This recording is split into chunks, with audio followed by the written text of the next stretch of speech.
Hola, bienvenidos. Es un gusto para mí presentarles esta enseñanza llamada Teoría de la Brecha, como subtítulo es El origen del pecado. Para exponer esta enseñanza, el texto base será Génesis 1:1. ¿Se han preguntado en qué parte de la escritura narra la creación de los ángeles, arcángeles, querubines, serafines y del mismo Lucifer o Satanás? ¿Por qué es que Lucifer se convierte en Satanás o en el diablo? ¿Cómo es esa transición? Pues esta enseñanza nos ayudará a tener un conocimiento más amplio de esta doctrina. ¿Qué es la teoría de la brecha? Esta es una teoría que considera o explica que en Génesis 1:1 y Génesis 1:2 son dos narraciones diferentes, porque ocurre un acontecimiento en medio de esos dos versículos, que es la caída de Lucifer o Satanás. La mayoría de teólogos están de acuerdo con esta enseñanza.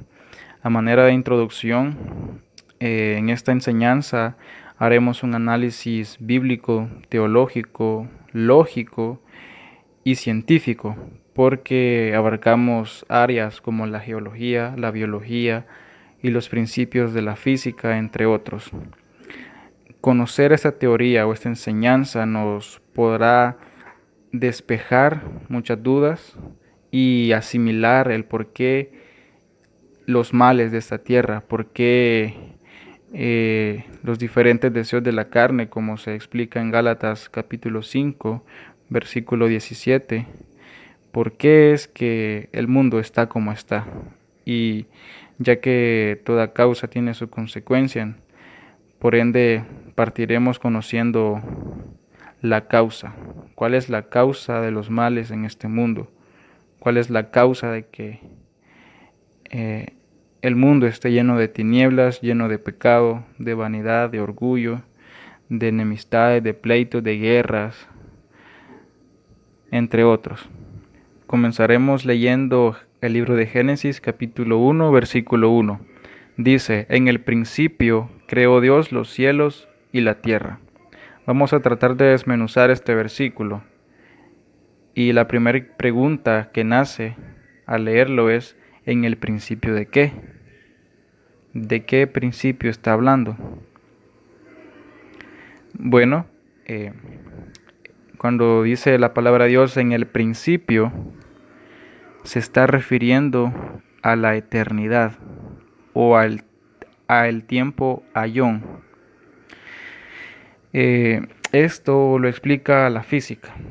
La física considera tres elementos indivisibles, que es el tiempo, el espacio y la materia, perdón. Entonces, el primer elemento acá se ve en el principio. Allí Dios crea el tiempo ayón. El tiempo ayón es el de la eternidad.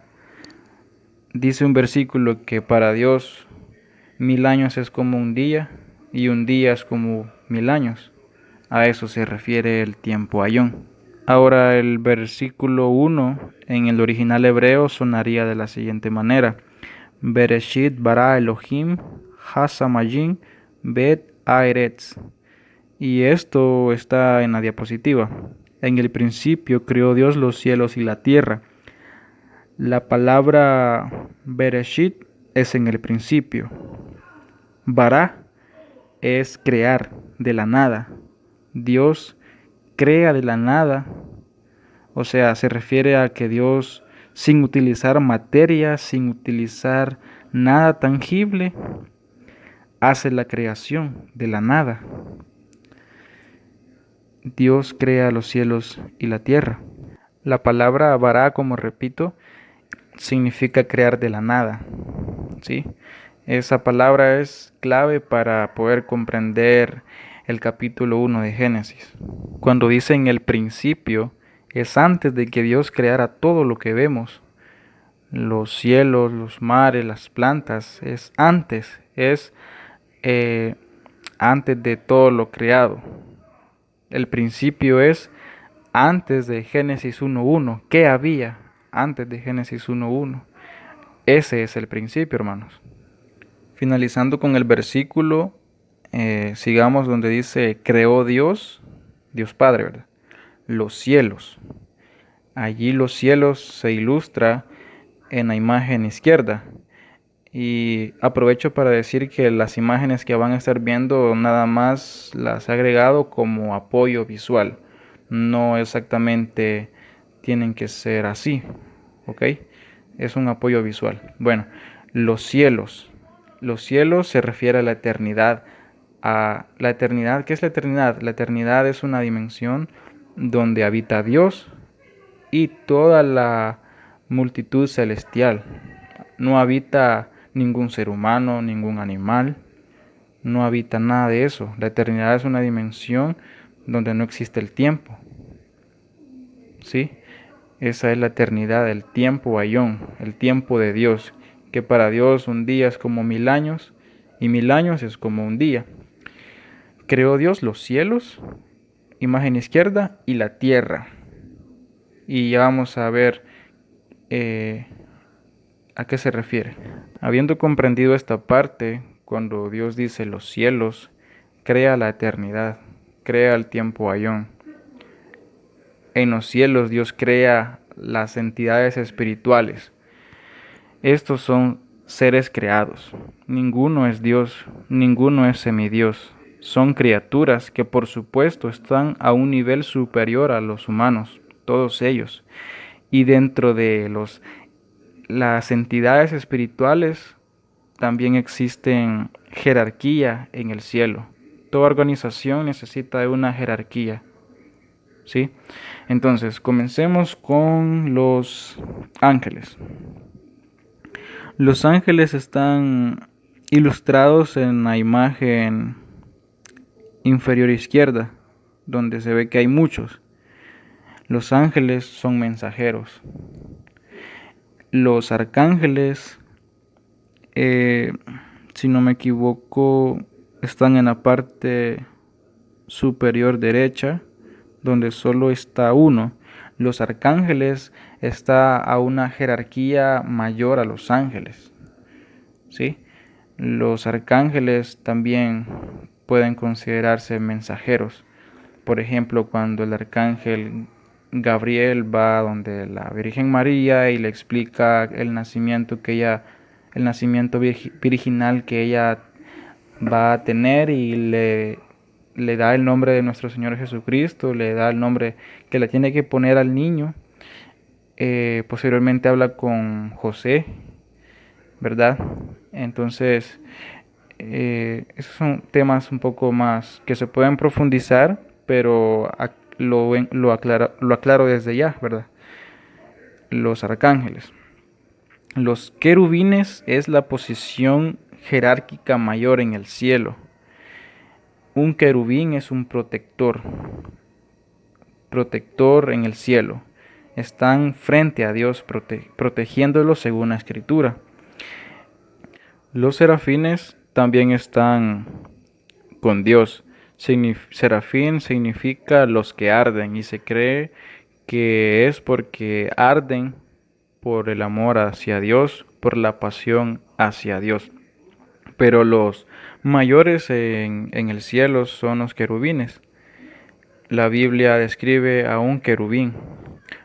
La función de los querubines, como lo dije anteriormente, están encargados de proteger la santidad de Dios, proteger la gloria de Dios. Un querubín es un protector, ¿sí? Entonces, tú me puedes preguntar, ¿de qué protegen a Dios? ¿O por qué lo están protegiendo? Bueno, Dios en el principio, al crear los entes espirituales, Él no hace una creación programada a que le adoren por ley, sino que en el principio Dios crea entes espirituales y en el cielo les da la libertad de poder adorarle, servirle, amarle. Dios les da la libertad porque Dios no crea robots. Entonces los querubines tenían esa función de que en el cielo en cualquier momento podría haber una rebelión. Y en la escritura narra acerca de un personaje en particular que se llama Lucifer, Luzbel, que significa portador de luz.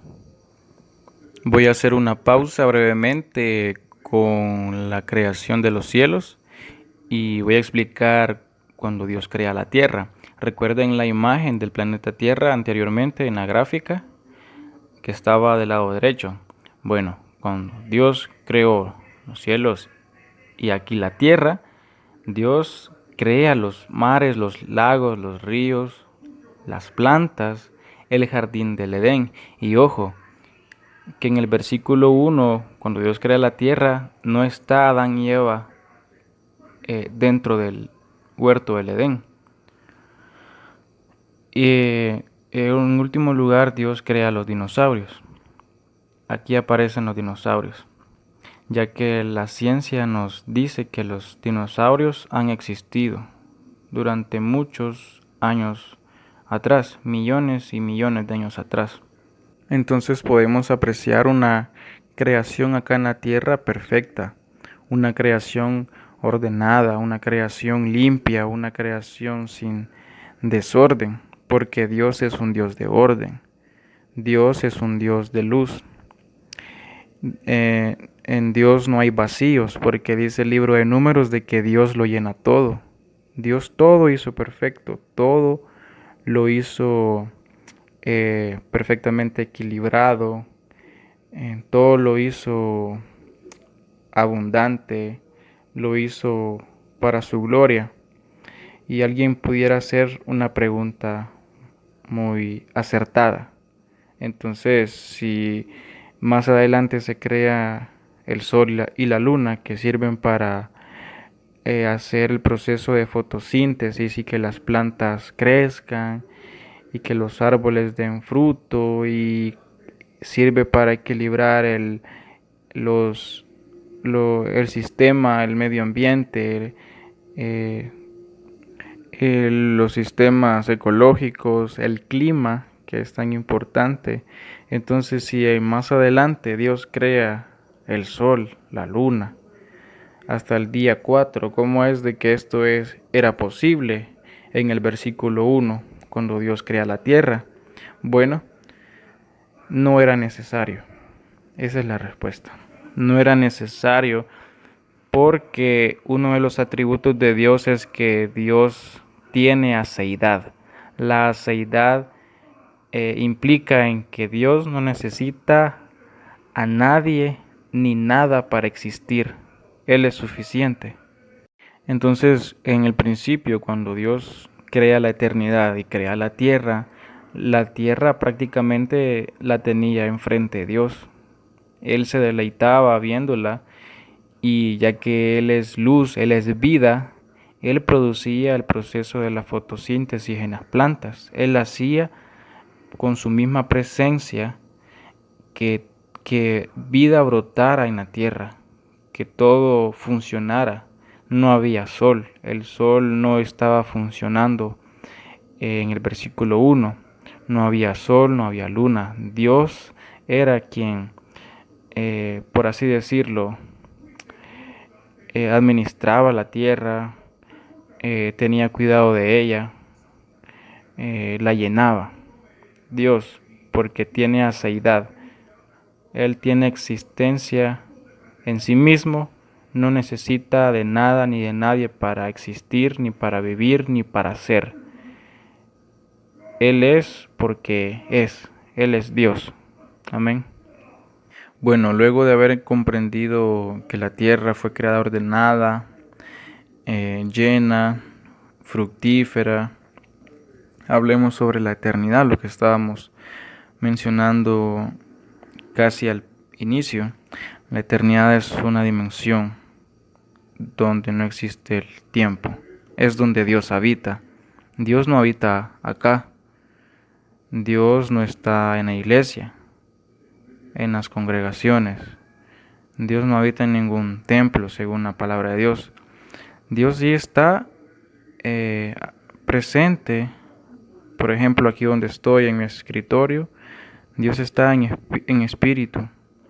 Dios está, pero en sí, la esencia, Dios, como por ejemplo el llegar a verlo cara a cara, Él solamente está allá en la eternidad. Bueno, en el principio, ¿verdad? Volvamos a eso, en el principio. En el principio, Dios crea las entidades espirituales, todas las que hemos visto, todas las que ya mencioné. Bueno, hay que entender también quién es Dios, ¿verdad? Quiero que se visualice en esta escena. Está la eternidad, el principio de todo. No existía el mundo, no existía Adán, no existía nada de lo que conocemos, nada, nada. Está nada más el principio. Allí está Dios en su trono, rodeado de criaturas espirituales. Hay muchas, muchas, muchas criaturas espirituales. Dios está rodeada de ellas. En el principio no existe el tiempo, bueno, pero imagínense que ha sido mucho el tiempo que ellos han estado así. Por estar Dios en la eternidad, ese lugar se vuelve un reino, porque para que exista un reino se necesita de un rey, que él gobierne, ¿sí? Para que, y cuando está un rey, un gobernador, existen leyes o existen mandamientos.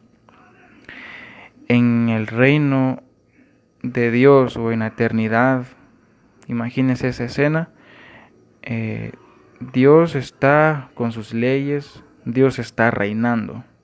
¿Cómo reina Dios? Dios reina en el amor. En la eternidad en el principio era el reino del amor, ¿sí? Porque Dios es amor, dice la palabra de Dios. Dio los mandamientos, las leyes, como amarás al Señor sobre todas las cosas, a tu prójimo como a ti mismo. Eso no son leyes que se inventó Moisés acá, son principios eternos. Ojo con eso, son principios eternos. Son tanto como para este mundo como para en la eternidad, eso ya existía. El amar a Dios sobre todas las cosas en el principio ya estaba vigente, ya estaba funcionando, porque son las leyes de Dios. En el reino de Dios no existe la maldad, no existe el pecado, porque hasta el momento eh, no se había presentado, nadie pecaba allí. No existía la maldad, el mal, no existía la envidia, no existía pleitos, no existían enemistades, no existía celos. Allí en la eternidad todo es amor, todo es paz, porque Dios está allí. Dios es amor, Dios es paz, Dios es paciente, Dios es benigno, Dios es bondadoso, Dios es, bueno, podemos verlo en Gálatas 5:22, el fruto del Espíritu. Dios es Espíritu. Entonces, Dios es un gobernador en la eternidad. Dios gobierna, Dios reina en la eternidad, Dios está reinando. Bueno, y en el transcurso de la eternidad, como Dios crea los querubines, existía un querubín bello, un querubín hermoso, un querubín sabio, un querubín que era el sello de la creación de Dios, era lo mejor de la eternidad, ese querubín. Ese querubín era lo mejor de Dios en cuanto a creación, era perfecto, era sabio, era lo mejor, era hermoso. Pero sucede algo, y vamos a verlo a continuación. Este querubín se llamaba Lucifer o Luzbel, que significa portador de luz, como lo mencioné. En algún momento él, a causa de su hermosura, de lo bello que era, de lo resplandeciente, él se dio cuenta de lo que él era, se dio cuenta de su sabiduría, se dio cuenta de su hermosura. Y él crea un plan, una estrategia maligno, un plan maligno en querer darle golpe de estado a Dios. Él quiso y trató de darle golpe de estado con el objetivo de que él pudiera reinar allí. Recordemos que ellos tenían la voluntad entre amarlo a él o desobedecerle. Entonces este querubín crea ese plan maligno en querer darle golpe de estado. Él quería reinar en ese trono. Él quería ese trono porque él miraba a Dios sublime, grande, admirable, santo, justo, perfecto. Él quería estar allí como Dios. Entonces, cuando él crea un plan, cuando uno crea un plan, uno analiza, uno hace un análisis. ¿Qué puedo hacer? ¿Cómo lo hago? ¿Qué método voy a utilizar para hacer este plan? Entonces, este querubín viene y hace una serie de contrataciones en el cielo. Él empieza a convencer o empieza a calumniar, a hablar mal de Dios, empieza a decirles a los entes espirituales que Dios no gobernaba bien, que Dios quizás era malo porque solo Él estaba en el trono, que Dios quizás no es justo, que no era bueno. Empezó a convencer, empezó a calumniar, a levantar calumnias, a hacer murmuras acerca de Dios. Entonces, de esa manera, Lucifer minó a los oídos de los entes espirituales y empezó a convencerlos. Y fue tan astuto y tan sutil en hacer eso que convenció a la tercera parte de los ángeles, Lucifer, con su astucia, a través de lo que él hizo. Vamos a ver a continuación, según la Biblia. Busquemos el libro de Ezequiel, capítulo 28, versículo 14 al 17. Dice la palabra de Dios: Tú, querubín grande, protector, yo te puse en el santo monte de Dios. Allí estuviste, en medio de las piedras de fuego te paseabas, perfecto eras en todos tus caminos, desde el día que fuiste creado, hasta que se halló en ti maldad. A causa de la multitud de tus contrataciones fuiste lleno de iniquidad y pecaste, por lo que yo te eché del monte de Dios y te arrojé de entre las piedras del fuego, oh querubín protector. Se enalteció tu corazón a causa de tu hermosura, corrompiste tu sabiduría a causa de tu esplendor. Yo te arrojaré por tierra delante de los reyes, te pondré para que miren en ti. Dice, sí, delante de los reyes te pondré para que miren en ti. Bueno, amén. Allí podemos ver, ¿verdad? Se está refiriendo al querubín, a Lucifer, a Luzbel, cómo es que él llega a pasar de una creación perfecta, un querubín, a ser el diablo. Diablo significa calumniador o el que acusa. Pero quiero terminar de explicar algo.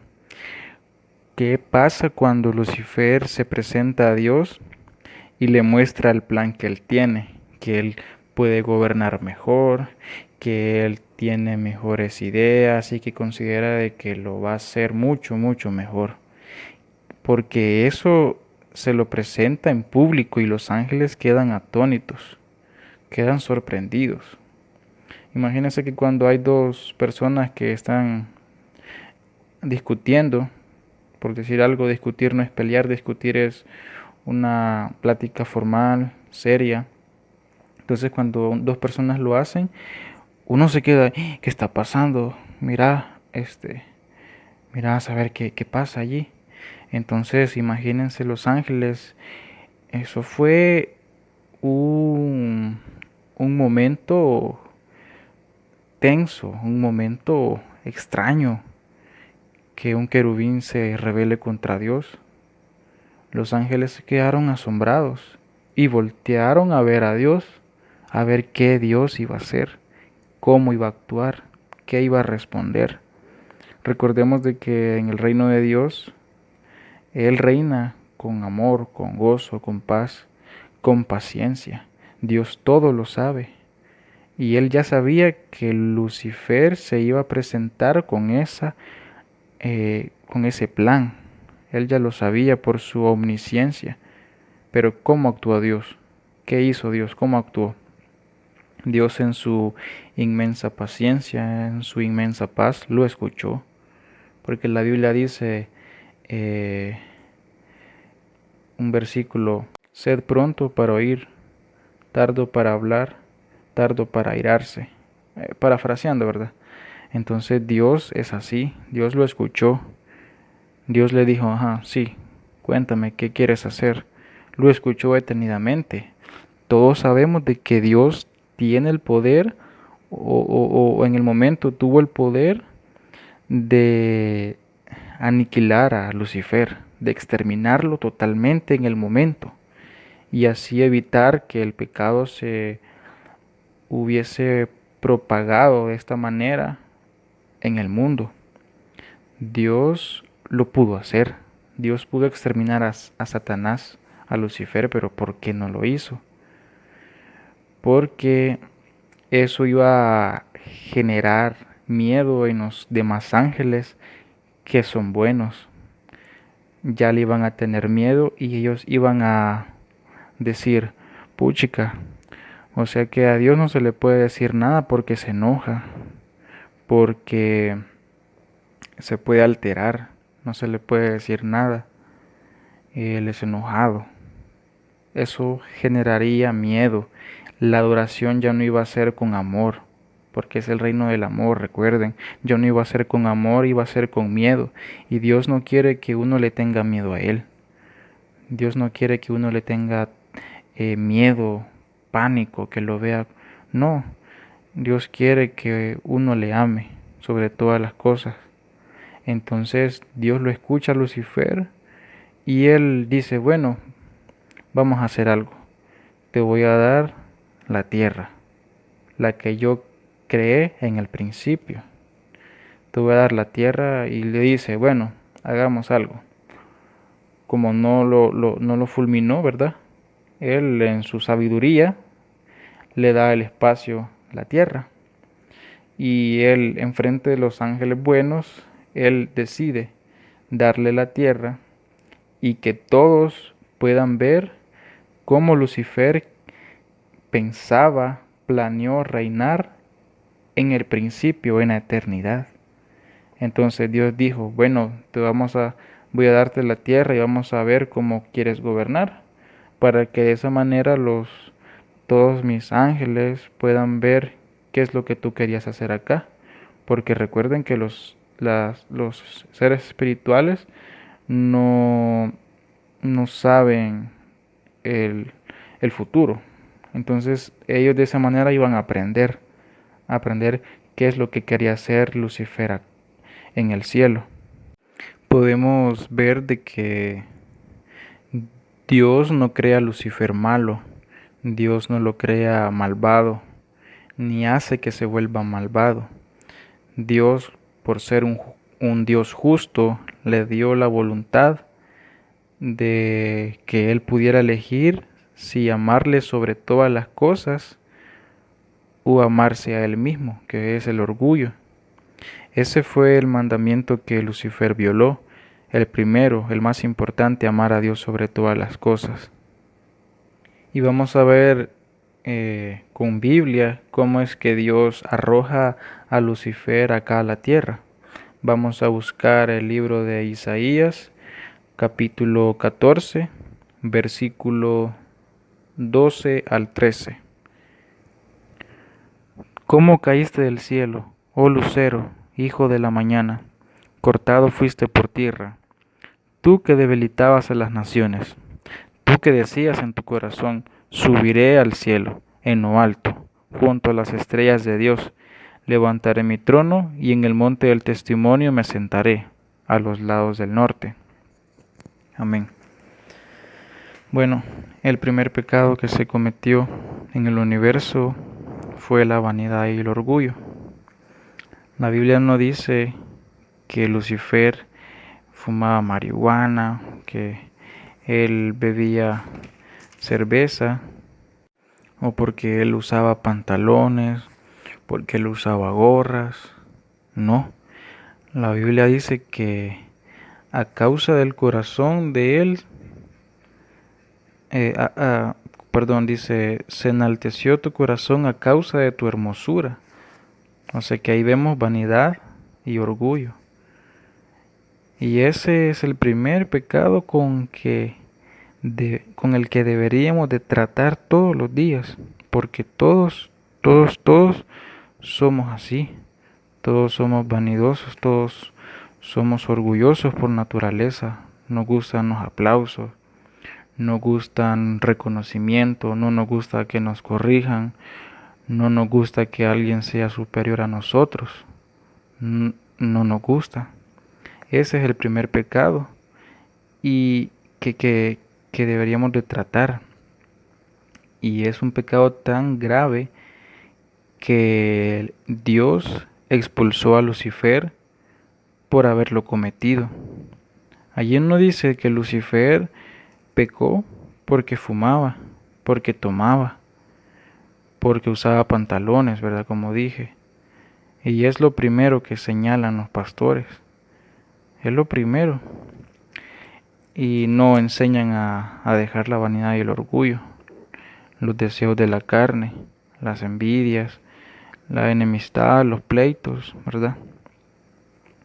Ahí andan los pastores cuando se suben al púlpito, grandes orgullosos, las, eh, las personas que usan uniforme de tal congregación, ya ellos sienten estatus, que eso les da reconocimiento, que ya porque la hermana es de diácono o es la líder de alabanza o es la que está a cargo de todas las células de que del municipio, ya haya cuidado en hablarle mal, cuidado en decirle cualquier cosa.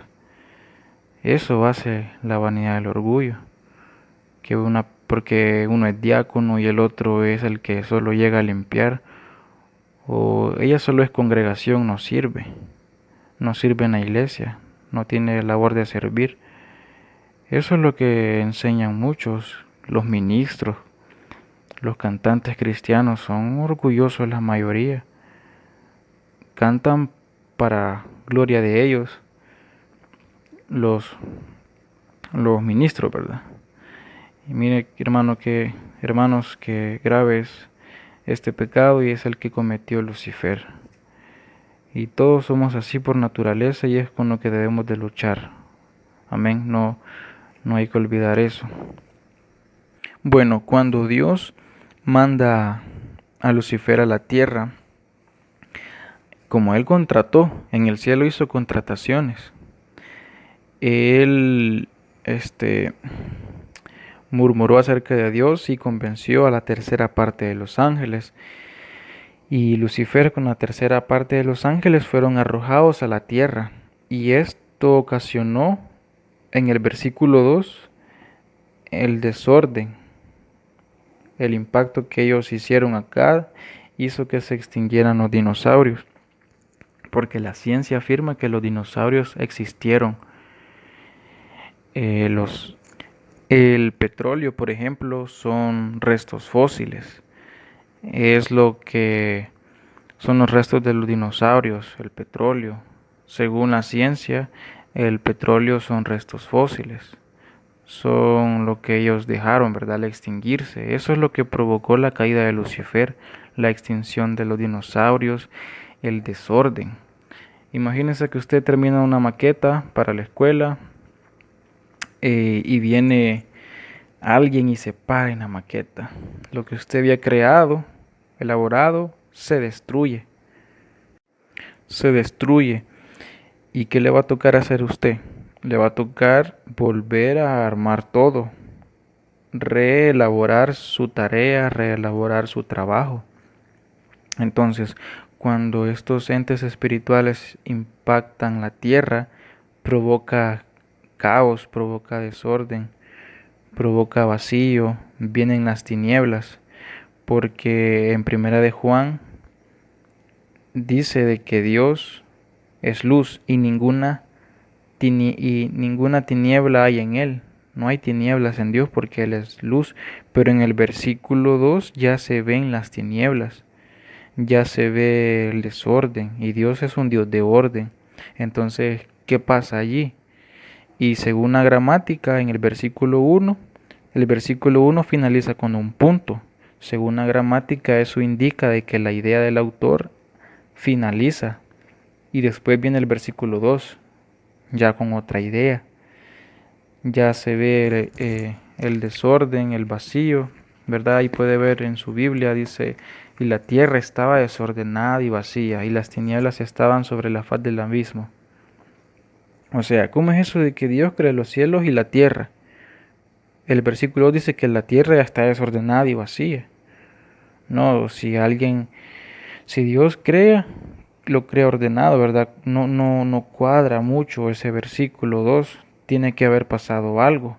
Y esto es lo que explica la teoría de la brecha o teoría del paréntesis. ¿Qué es la teoría del paréntesis o teoría de la brecha? Es una teoría que afirma que el versículo 1 y el versículo 2 de Génesis son dos relatos diferentes, que algo pasó en medio de esos dos versículos y es la caída de Lucifer a la tierra. Ese es el paréntesis que hay en medio de esos dos versículos. Cuando el versículo 1 finaliza en los cielos y la tierra, punto. Se cree que han pasado millones y millones de años, que fue donde la tierra estuvo ordenada, habían dinosaurios, estaba el huerto, los dinosaurios vivieron mucho tiempo, entonces es un tiempo indefinido, no hay exactitud, pero sí se logra tratar de acertar gracias a las pruebas científicas como es el carbono 14, por ejemplo, que es la que utilizan para poder detectar la edad de la Tierra a través de los hallazgos de dinosaurios, por ejemplo. La prueba del carbono 14 es de las más fieles en cuanto a exactitud de la Tierra, es un aproximado nada más. Entonces esto explica la teoría de la brecha, que hay un evento de por medio, que hay un acontecimiento al que se le llama el diluvio.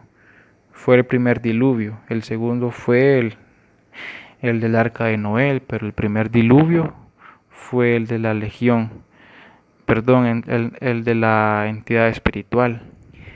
Y como ya lo mencioné, si Dios es un Dios de orden, ¿por qué en el versículo 2 la tierra se encuentra desordenada y vacía, llena de tinieblas?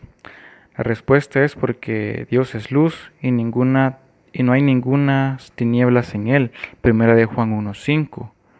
Su gloria llena la tierra. Números 14:21.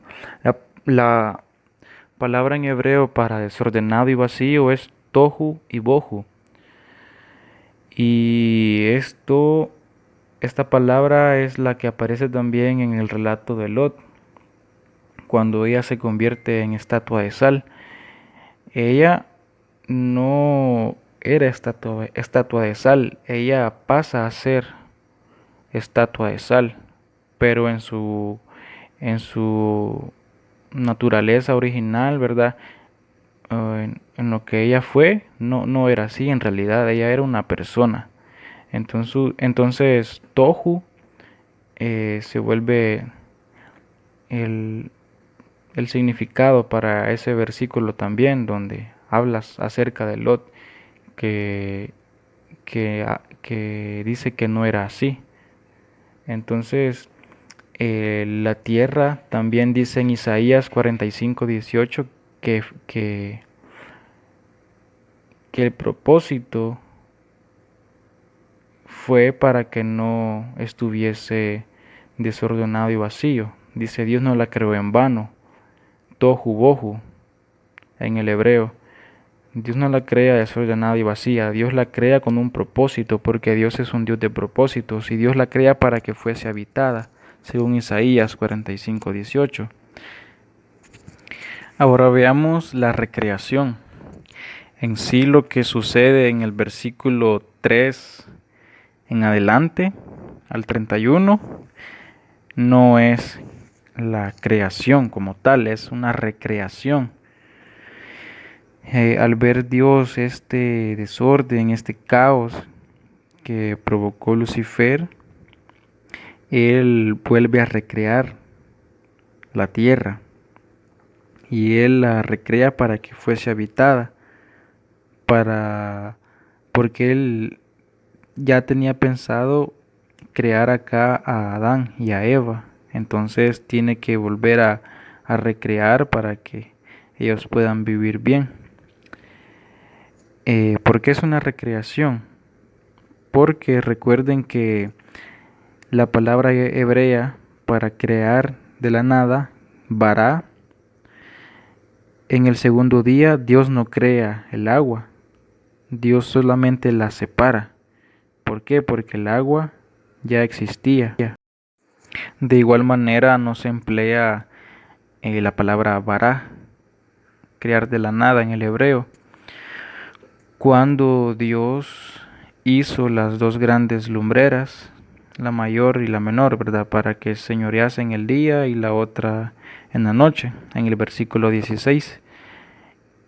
Dios no utiliza, no crea de la nada. El sol y la luna ya existían, ya estaban, solamente que no tenían su funcionamiento. ¿Por qué?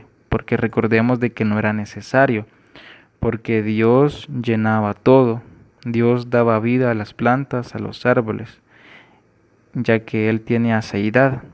Entonces Dios no crea de la nada las lumbreras, ni la mayor ni la menor. Solamente las pone en funcionamiento en el versículo 16. En la presente lámina podemos observar el orden de la creación de una manera más ejemplificada. Ahí está el orden desde el primer día hasta el sexto día. A mayor detalles los puedo hacer en un video aparte. Cuando Dios llega al séptimo día, que es donde Él descansa, no sé si se han preguntado por qué es que Dios descansó. Quizás estaba cansado de estar creando, o qué pasó. Pues la respuesta es de que Dios no estaba cansado. Simplemente en el sexto día, cuando Él dice que Él descansó, se refiere en el original a que Él dejó de crear. ¿Sí? A eso se refiere.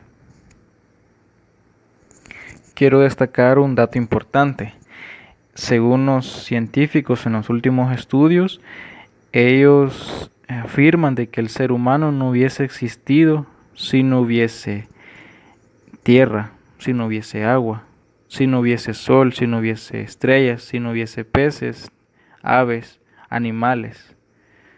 Y un dato interesante es de que quién le dijo a Moisés el orden de esta creación, que así debe de ser, que no pueden ser, por ejemplo, revueltos los días de la creación, no, sino que todo lleva un orden. Podemos ver que Dios es un Dios ordenado. Pero ¿quién le dijo a Moisés hace miles de años, cientos de años, hace cientos de años, quién le dijo a Moisés que el orden para que exista todo debe ser así, para que todo tenga sentido, para que todo tenga vida y funcione? Aprovecho para compartirles de que cuando Dios llega al último día y dice la palabra de que Él descansó, no sé si se han preguntado si Dios estaba cansado de tanto crear o si lo han escuchado mencionar. La respuesta es no, Él no estaba cansado, no se cansó de crear. Cuando dice que Él descansó, se refiere originalmente a que Él cesó de crear o Él dejó de crear y vio que todo era bueno, que todo era perfecto, que todo era agradable, pero no se refiere a que Él estaba cansado o a que Él ya no quería. Menciono también que cuando la Biblia describe el primer día, el segundo o los menciona como días, sí son días de 24 horas, ¿ok? Son días de 24 horas y en el último Dios cesa de crear. Bueno, y también hay personas de que no están de acuerdo con esa teoría. En lo personal, yo me inclino bastante por esta, por cuestiones lógicas también. Por ejemplo, si la caída de Lucifer no fue en el paréntesis, ¿en qué otro tiempo en la Biblia cayó? Porque en la creación o en la recreación él ya está allí como la serpiente. Él ya está interactuando con Eva. Entonces, ¿en qué otro momento tuvo que caer? Si la teoría de la brecha no es así. Y si esta teoría no es así, ¿cuándo fueron creados las criaturas espirituales? Los arcángeles, los ángeles, porque en la creación no se narra una creación angelical, una creación de querubines. Tuvo que ser antes de, de Génesis 1.1. Hubo un principio. Antes de Génesis 1.1 estaba la eternidad, estaba el tiempo ayón. Pero no fue después de Adán y Eva porque la serpiente ya está en la tierra. Entonces, ¿quién es el que gobierna este mundo? Es Lucifer, es Satanás. Por eso es que existe el mal. Por eso es que Dios ha permitido. Pero no Él es el autor del mal, solo Él lo permite. Entonces Dios no crea el mal, no lo crea, solamente lo permite. Muchas personas dicen, bueno, si Dios es un Dios de amor, ¿por qué está el mal? Pero es que hay que entender de raíz cómo es que se origina el pecado, de dónde vienen los males, y por eso es importante conocer esta enseñanza. Primero, conocer bien los orígenes. Dios no reina en este mundo porque la Biblia dice que el príncipe de este mundo es Satanás, el príncipe. Pero Jesucristo es el Rey soberano, que Él es sobre toda potestad, o sea, él sí rige todo el universo, todo lo que existe. Pero quien controla este mundo es Satanás a través del engaño, a través de la mentira, a través de los deseos de la carne, como dice Gálatas 5. De esa manera él gobierna el mundo. De esta manera llegamos a las conclusiones. Concluimos de que entre Génesis 1.1 y 1.2 hubo un evento de por medio, la rebelión en el cielo, la rebelión en el principio y el origen del pecado. ¿Verdad? Vemos de que Adán fue creado para legislar, para gobernar la tierra, pero debido a que pecó, ya no reina el hombre en la tierra, ya reina Satanás. Él es el que está gobernando a través de las mentiras y del engaño, a través de los deseos pecaminosos, ya no es el hombre. De esta manera he presentado la teoría de la brecha de manera breve, precisa, tratando de abarcar los puntos más destacables e importantes. Y ha sido para mí un gusto poder exponer la palabra de Dios. Cualquier duda o comentario, por favor, hacérmelo saber. Muchas bendiciones y que estén muy bien.